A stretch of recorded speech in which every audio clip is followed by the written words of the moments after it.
This car is the most honest car you ever see. It's been a dream ever since I've had it. The first time I heard that engine screaming, I thought, I gotta have one of those. For me, the cars have personality. What's great about a BMW Classic is the community that surrounds it. When you listen to that, that's why we're here. Welcome to Classic Heart, the BMW Group Classic Podcast. My name is JP, and I have a super good guest here. It's Alex McCulloch. Alex is absolutely car crazy, turned his car craziness into a profession, into a trade, let's say, and based in America. And I'm super excited to learn more how a plane ended up in your garage. But we come later to this. Alex, welcome. Thank you. Thank you very much for having me.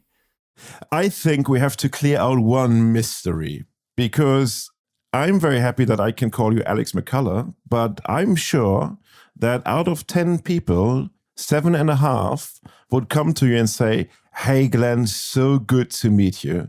So please get us an insight. What's happening? Why is the name Glen Shelly so connected with you?" Glen Shelly is the name of my business, which has basically been my BMW enthusiast hobby that I've turned into a business. And it's funny because people really do, they call and you can't blame them, right? And they'll say, "Hey, is Glenn there?" And I'll say, "Oh yes, this is Alex." And then they'll say, "Yeah, Glenn." And I'm like, no, my name's Alex. And they're like, they will never hear that it's Alex. They just keep calling me Glenn. So after a while, I'm like, it's fine. I'll be Glenn if you want me to be Glenn. You can give me animal names, no problem. You can call me Glenn. There's no issue here. Yeah, no, fine. I would like to speak. Actually, I would like to speak to the boss, Alex. So can I please speak to Glenn? Is it like a different? Here, let me go get him. Exactly. Is Glenn like, just to ask you, is that like one of your personas, or who is Glenn? No, it's actually pretty hilarious. So I actually acquired this business from another pilot, and I had always been doing, for the last decade and a half, been fixing up BMWs and as a hobbyist, and I'd sell them and find another one. And my friend had this little car brokerage, and when I started at my current airline, I was junior and I was a little worried maybe I might get furloughed. So I wanted something to fall back on. So he said, "Hey, do you want to come work for my business?" And when I came on board, suddenly within months, I transformed his little business from just a generic small auto brokerage to this BMW machine. And the name that he called it was Glen Shelly. So it kind of became, I didn't choose to be Glen Shelly. I just grew into it, and it metastasized into me becoming Glen Shelly. And so, and there's so much kind of brand recognition associated with it. It didn't make sense to change it. So I've just accepted that I'm going to be Glen Shelly. And, and I do try to clarify, like, "Hey, my name's Alex and I own Glen Shelly." But yes, it is called Glen Shelly, and if you call me Glenn enough times, I probably will answer.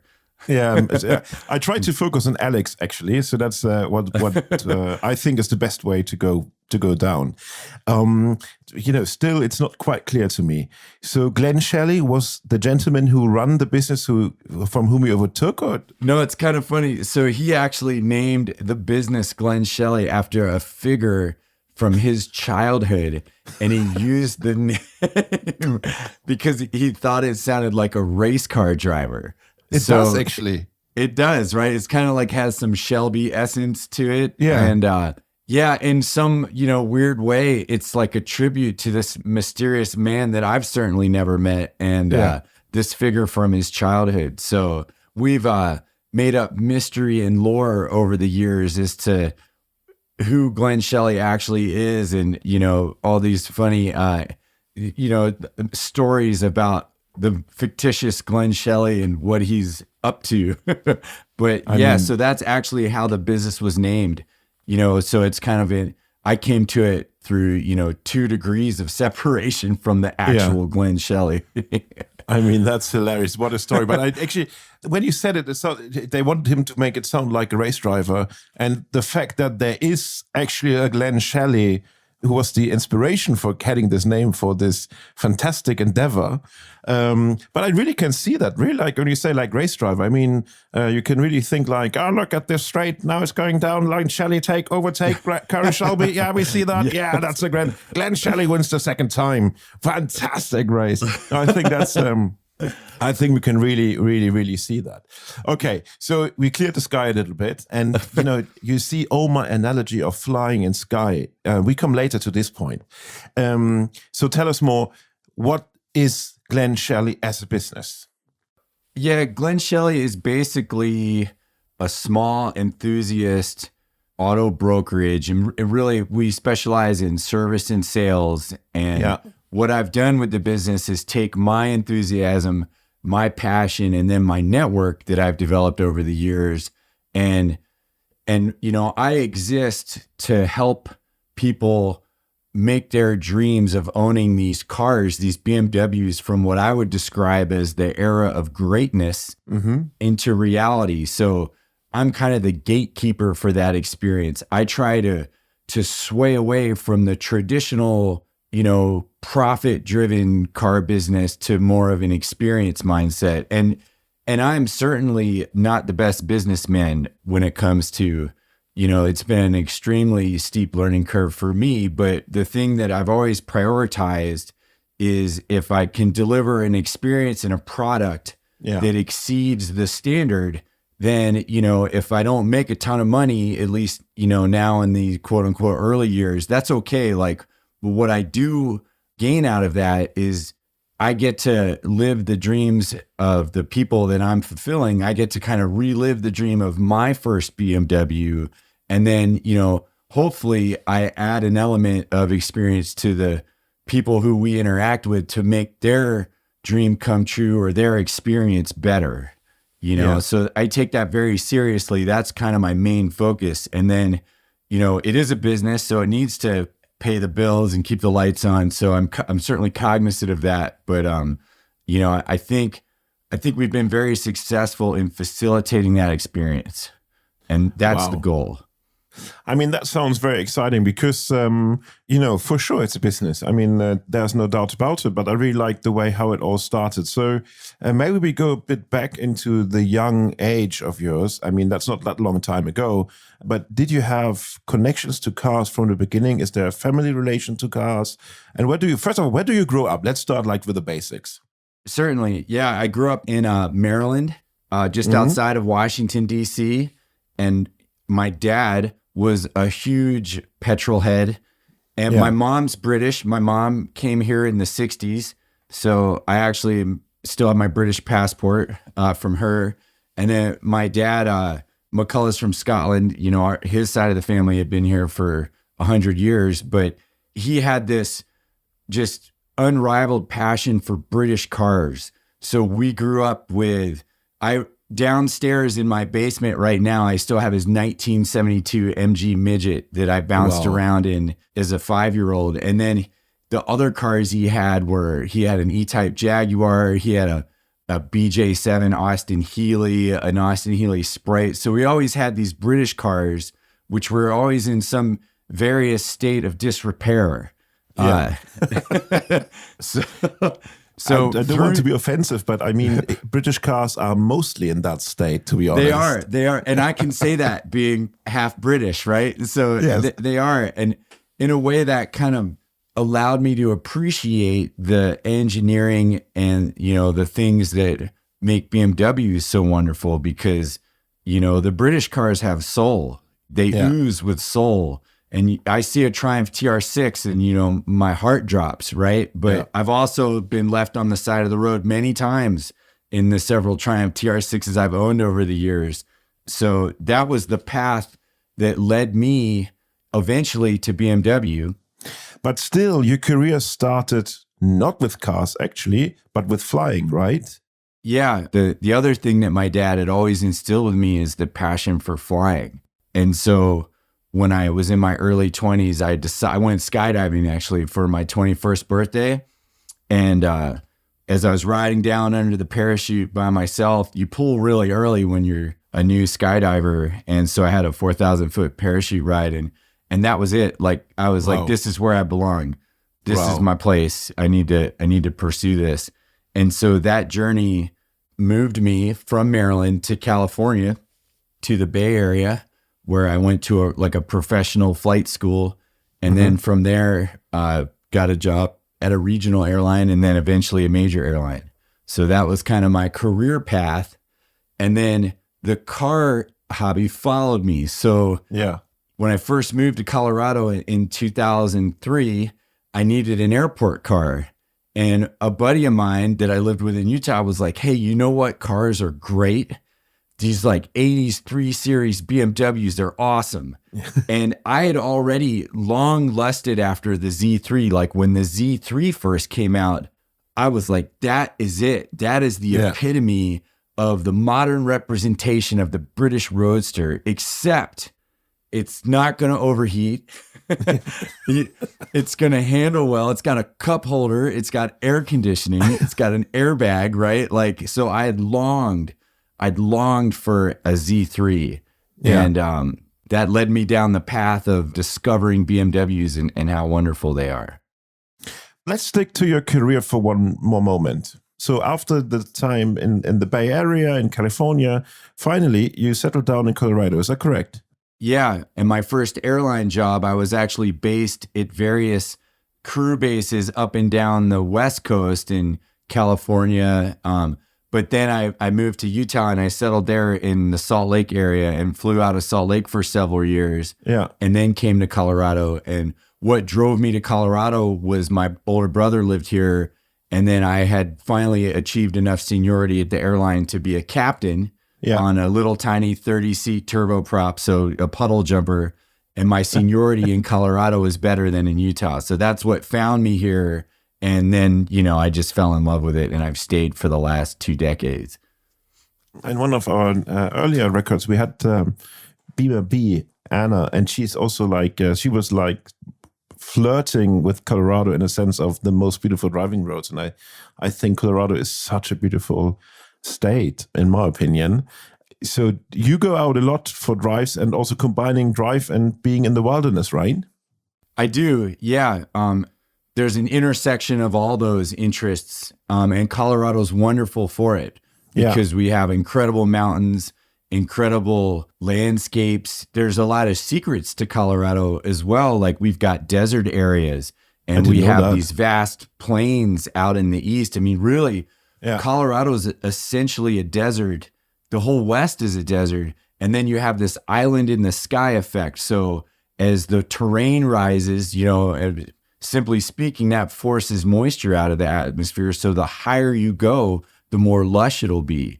So, if you go into the mountains, you can encounter these lush coniferous or, conifer, not carnivorous, but, conifer forests and aspen groves. And then as you climb in altitude, you go through all these micro ecosystems of desert to plains to forest to alpine to tundra to the tree line, and then you keep going and there's a grass line and the grass doesn't even grow anymore, and then it's just the alpine peaks. So nestled within all of those mountains are some fantastic driving roads. Yeah. I mean, that sounds amazing, and really once you go out and driving.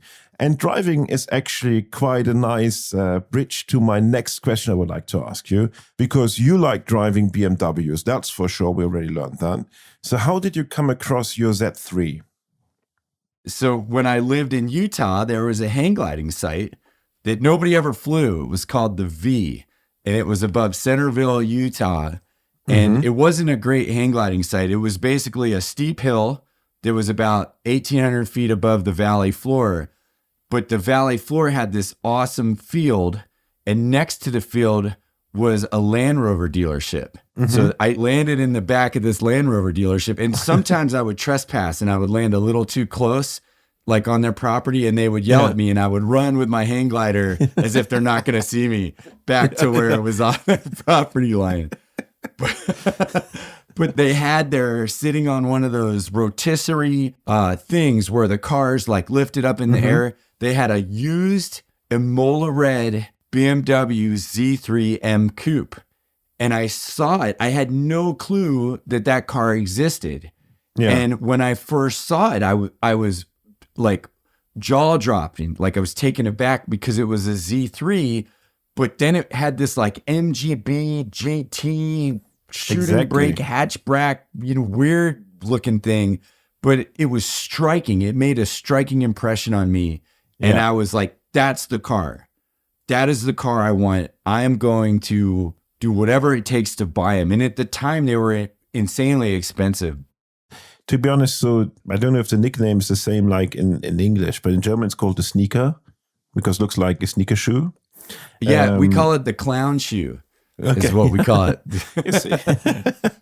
I think we try to, as out of German pride, we just try to enter some sportivity to this odd-looking car, which I really like and always liked it. And even the regular versions, it hasn't to be necessarily an M version. I'm not like it. Really looks cool, and I have a big heart for everything which is station wagon and everything that is shooting brake. So Absolutely. you can give me the most shittiest car in the world.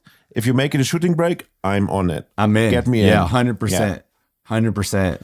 So how could you finally manage to get hold of a Z3 M Coupe? I actually got my M Coupe. I searched for 2 years to find it. And I wanted the last 2 years in the US, we got the S52 B32 US engine. Yeah. So that was the kind of neutered down, upgraded M52, not what you guys got there, which was the S50 B32.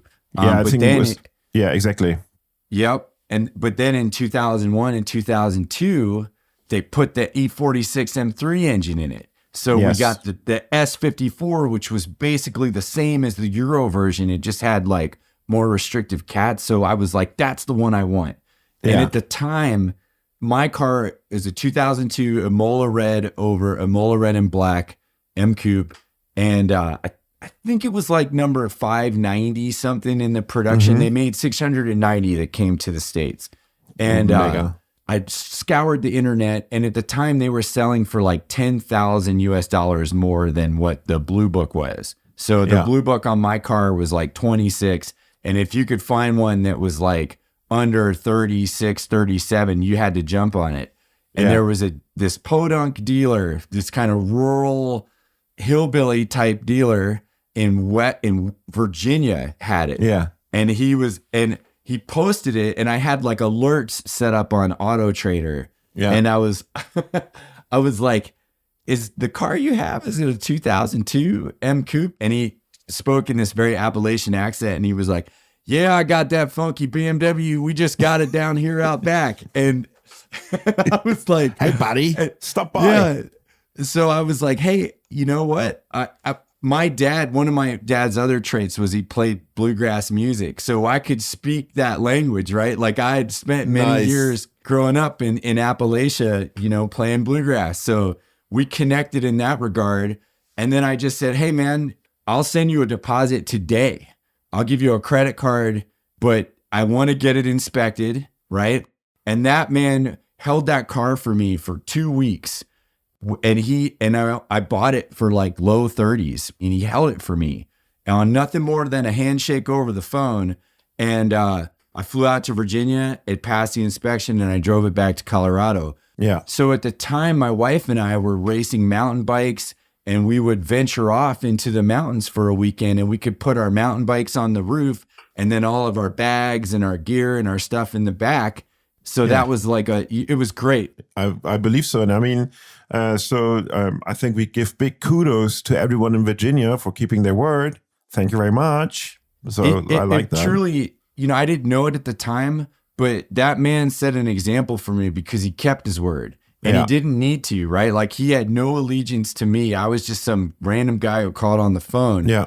But he turned down, probably double his margin on the car to honor his agreement with me. And I've never forgot that, and to this day, like, I've had that car for 15 years, 16 years now. And all the experiences I've had from owning that car was due to him keeping his word. So I've tried to practice that ethos. If someone calls me and we agree, I will be loyal to that person. he dramatically influenced me as a businessman. And also, you know, I got to get that car, and I owe all of those experiences to him. And, you know, for our whole meeting in time and space was maybe 45 minutes, right? He has no clue how much he influenced my life by keeping his word, right? I mean, and cool. I think about that a lot. So it's really cool, like how, you know, that cascading effect, the butterfly effect, right? Like he's just out living his life. I was just another guy buying a car. But for me, it was this transformative life experience, you know? So Wonderful. It's just really cool, right? That's magic.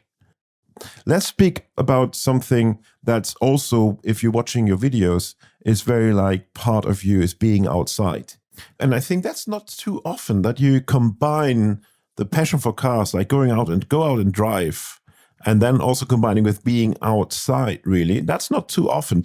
I think the majority of those who are super excited about cars, like you and I, the majority of other fellows who have that like illness, in a sense, in a positive, in a negative word for a positive thing, this disease of loving cars, they love to drive, and they drive hours over hours over hours. So they don't say, okay, I take my wonderful whatever sports car out and drive 150 miles, stop by and go 6 hours hiking. Because for them, it's rather like driving. And I think you, and you know, I got all this from the latest video you produced with a great friend of yours. So you can find that one on YouTube. I think you just have to Google YouTube, Glen Shelly and Alex McCulloch, and then you will find it. It's a fantastic YouTube experience. It was like eye-opening because, you know, we live here in a wonderful place. We have the Alps, we have everything. And Swiss people are very outdoory people. They really like Coloradian, I would say. Can you say Coloradian? Is that Coloradian? Yeah. Coloradian? Yeah. So I think that cars are tools, right? Like we in the US can be very materialistic, right? It's our culture. And I was raised, so my dad, another thing he instilled with me is despite having all these nice British cars, we never had any money growing up. So we were kind of forced to, and maybe that's because they were always broken, right? But we were forced to find joy in ways that maybe we wouldn't have otherwise. And I grew up on a farm for my early years. I had this idyllic childhood where I basically had free run of a farm, and it had a creek. And so I was an only child for the first 6 years of my life. And when my brother was born, you know, he was a toddler. He wasn't, so until we were like, till I was 10, you know, he wasn't old enough to really go venture out, you know, so I would just wander off into the woods and entertain myself and catch crawdads and, you know, do all kinds of stuff. And I've never, you know, I've carried that into, you know, my adult life, and really like cars are tools, right? Like they're tools for experiences. So I can have just as much fun in my $1,000, you know, gassy E30 as I can in the M Coupe. I'll probably have more fun in the M Coupe, right? But like, it's a tool for an experience. So I try to have a lot of gratitude, and I really enjoy the humility that one can find by, you know, going out in the mountains or going out in the desert or going out in the vast plains. There is a wonderful beauty to be found east of here in the plains. Like it doesn't punch you in the face like the beauty of the mountains does. But if you quiet yourself and, you know, I don't know if I was told this or what, but somewhere along the line, I picked up like one way to happiness is to appreciate the things that everybody else takes for granted. And if you can have that perspective, right? Like to see the things that like the rest of the world's just passing by, or maybe you were passing by and you're like, whoa, wait a minute. There's a hawk on that telephone pole. What's he looking at? Oh, there's a fox over there. You know, like being able to have that perspective is a gift. And I think that like, you know, the car is just one tool to gain that experience. Yes. And you might gain it with more of a smile on your face than you would in a different car. But yeah. And to speak to the Glen Shelly, you know, movie, I mean, I think that's how we discovered each other, right? Like, I really like to, hold on, there's an airplane taking off. It's a loud one. I don't know if you can hear that or not. I hear that. I guess it's a Piper Archer 3. It looks like there is a Piper Archer 3 here, but that looks like a Cessna Cardinal Okay. looking out the window. Yeah. But yeah, the Glen, so I could tell you there's a whole story there to how the Glen Shelly movie got made. I could tell you about if you want to hear it. Go ahead, please, by all means. So back in the early teens, there was a YouTube channel called Petrolicious that's still around, but Absolutely. I remember a buddy sent me this video, and it was about just a character that had a Porsche 911, and it told his story. And what made it compelling wasn't the car, but it was like his story with the car, which kind of reinforced like this car is a tool for an experience. So I had messaged the Petrolicious guys because one of them owned an M Coupe. And I was like, hey man, I've got an M Coupe. You know, if you guys are ever out in Colorado, let me know. You know, I'd be happy. I'll move mountains, whatever we got to do to like make a good video. And so fast forward a few years and I get this call and they're like, hey, we're coming through Colorado. Are you around on Tuesday? Yeah, I was like, yeah, let's do it. And so a filmmaker named Jeremy Heslop showed up in a Nissan 300Z, which was awesome. Awesome. With his crew in tow. And the two of us, along with one other person, filmed this Petrolicious episode about my M Coupe. And in one of the first scenes, we were just doing shots, and this fox came, this beautiful fox just popped out of the bushes and literally like walked right by us. Like it almost brushed my leg. Yeah. And it was like such an omen, you know. I was like, wow, this is amazing. Like this is the you know, melding of those worlds. And so after that episode aired, Jeremy and I started working together, and you know, he does much higher grade work. Like he does commercial photographs and hypercars and supercars. He's done some amazing work. So I was very humbled to even be able to be on the other side of his camera. I certainly wasn't deserving of that. But they called me again. We need somebody to drive Kimball Musk's Tesla, which was Tesla Model 3 serial number 6. And I was like, yeah, man, I'll do that. So I showed up and I drove the Tesla, and we filmed this great commercial that they were working on. So it was this door that opened for me. And then through them, I was able to film several other precision driving videos where I was the driver.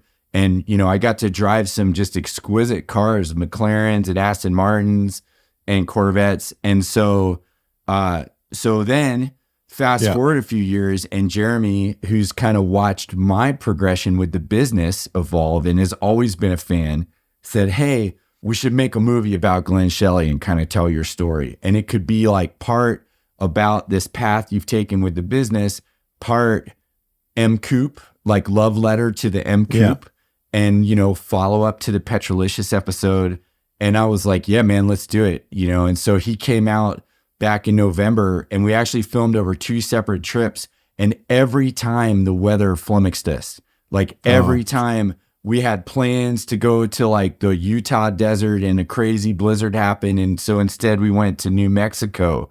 But in the act of doing that, we discovered all these new kind of secret spots and driving roads. I mean, it was like a metaphor for everything we've been talking about, of just not knowing where you're going to go, pointing in the direction where the weather was good, and then discovering this gem of a driving road. And it was like, holy cow, I've lived here for almost 20 years and I never knew this road was 4 hours away, you know. And then we got to film on it. So that was kind of what, you know, how that movie got made. And there, you know, there was some uncertainty. Like I have a M Coupe race car that I acquired through the business. Yeah. And it really didn't make sense for me to keep the red M Coupe anymore, because I have a race car. Like I'm going to go drive that on the track. Yeah. My car is kind of built for the track. Like it's not great on the street, but doing that, and I'd been ruminating about selling it. Like the financially savvy thing to do would be to sell it. But through Jeremy coming out and filming that movie, it really reinforced to me, like, no, I don't think I can sell this car, because it's like a part of me. Like we've had this intertwined relationship, and all it is tin and rubber, right? It's not Of course. But for me, I think I have to, Alex, so sorry for just jump in. No, please. You know, Frederica, our editor, so we send our best for her because she really will say, oh, don't say it again, because I said it every single time in the bloody podcast.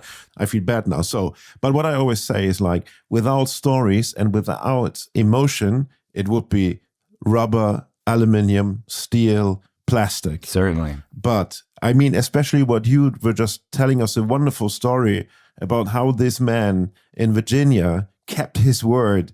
And he, as you said, there was no obligation to do so. I mean, that alone gives so much positive karma, if you like. That's the only way I could describe it now, in that thing. And then all the things you experience with it, open the hatch, load everything you have, driving out, have a good time.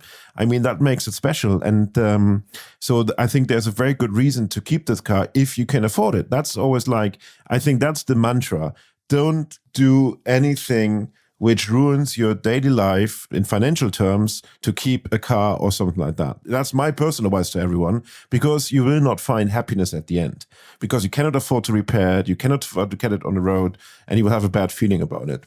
So I think it's very, very special, exactly what you told. And by the way, Jeremy is the reason why we are speaking today. Yes. Because he reached out to us on Classic Driver and on my social media, on Instagram, and said, you know what, we've done this wonderful work. And, you know, we at Classic Driver, we admired Petrolicious when they came out with the videos.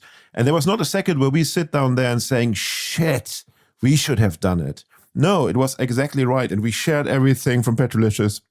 I mean, I'm very good friends with Ted Gishu, who was at that time, let's say, a competitor in a sense. And we never had that feeling. We always were friends, and because it was admiration. So, by the way, so for everyone listening in, if you have ideas for stories, please don't hesitate to reach out to us, because that is so helpful. You can use the BMW channel, you can use the Classic Driver Instagram channel, you can use my personal with the JP Rathkin, everything. So you will find ways to get in touch with us. If you have the feeling that we should have you or someone as guests for our podcast, just let us know, because there are so many nice stories, as you just heard from Alex out there. So sorry for my interruption. So coming back to the point, I think it's not just tin and rubber, and it's a very wise decision that you kept it, if you did.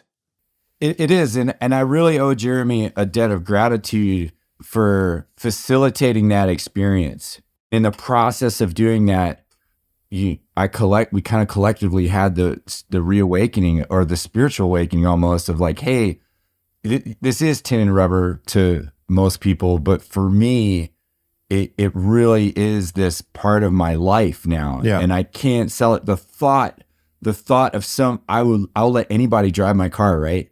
And you're more than welcome to it, right? But taking it home forever, the thought of that was crushing, because it would be this channel of my life, this chapter that it would have closed, you know, and I'm not ready to close the book on that chapter. Sometimes you need things like this. I think you need like warnings, or warning's not the right word, but you need signs like that, and get remembered what is important and what's not important, and why should you sell something when it doesn't eat too much bread and doesn't cost a lot. You know what I'm saying? It's funny, like, as car enthusiasts, yes, it's to answer to your point, like, you should not err to your financial detriment to afford a car, right? But if you're an enthusiast, you might be willing to make more sacrifices than the normal person.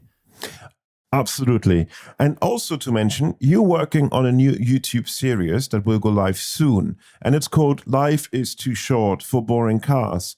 So what is it that makes a car exciting to you? I believe that beauty lies in imperfection.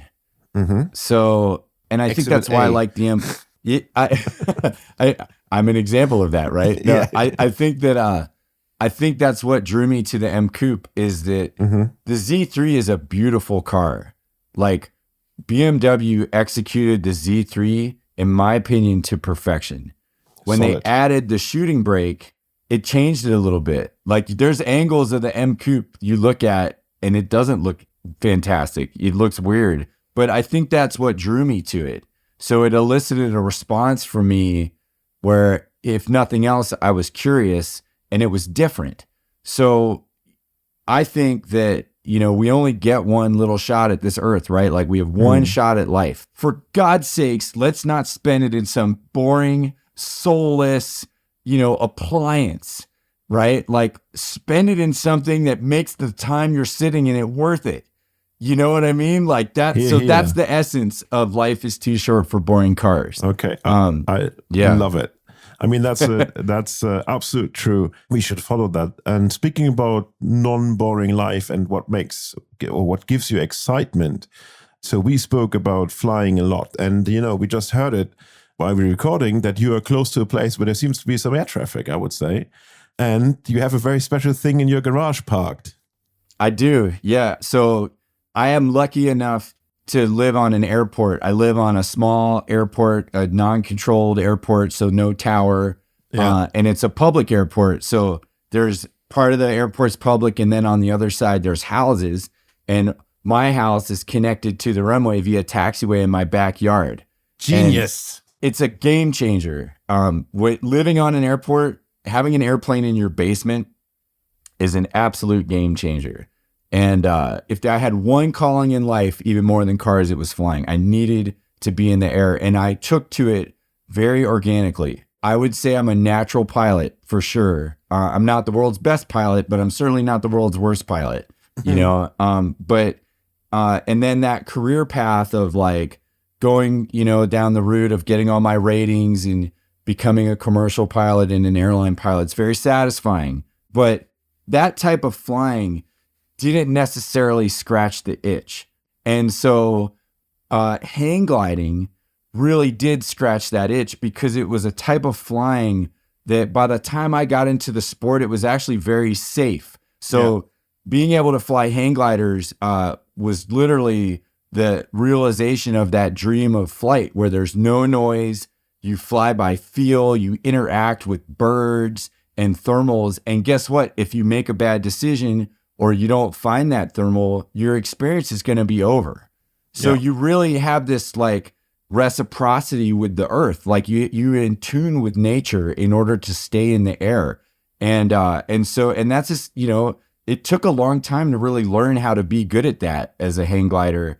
And then I was lucky enough to find a relatively inexpensive house on this airport, and I moved to the airport. And then I was like, man, we live on an airport. Like, I can't really fly my hang glider here. I sure wish I had an airplane.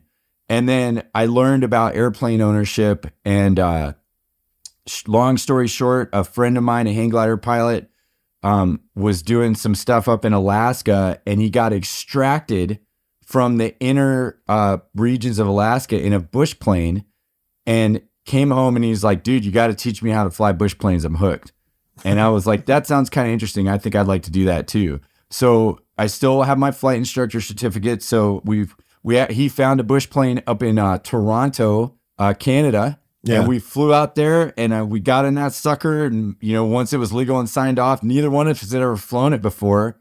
But I remember sitting in the seat and thinking, it's just an airplane. Just fly it like all the rules apply, right? Keep the blue side up. And I took off, and I flew, and it flew great. And we flew that sucker all the way back to Montana. And on the way back, I had found a bush plane that I really liked. And it was the same color as the M Coupe. It was red. That's probably why I liked it. What makes a bush plane a bush plane? Oh, yeah. Sorry, I should explain that. A bush plane is a very simple, light airplane designed to fly in unimproved areas. So they usually have big tires. They have wings that fly really slow. So I can fly my plane as slow as like 45 miles an hour if I want. Wow. And which allows you to land in a shorter distance and take off in a shorter distance. And that allows access to places, kind of like the really good driving roads that are off the beaten path. In the bush plane, you can go even farther. Right. Yeah, got it. And so I found this plane up in Montana, and I bought it just like I buy cars for the business. I did an inspection. I looked at it myself. I met the owner. We spent some time together, so we got to know each other. We got to sniff each other and make sure we were both good fits.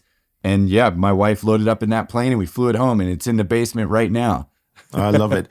So is Yeah. it something like the, like a, let's say like a bush caddy thingy? Like, is that? Yeah, the type of plane, the design's actually from the 30s and 40s. So it's a tubular frame that's covered in fabric.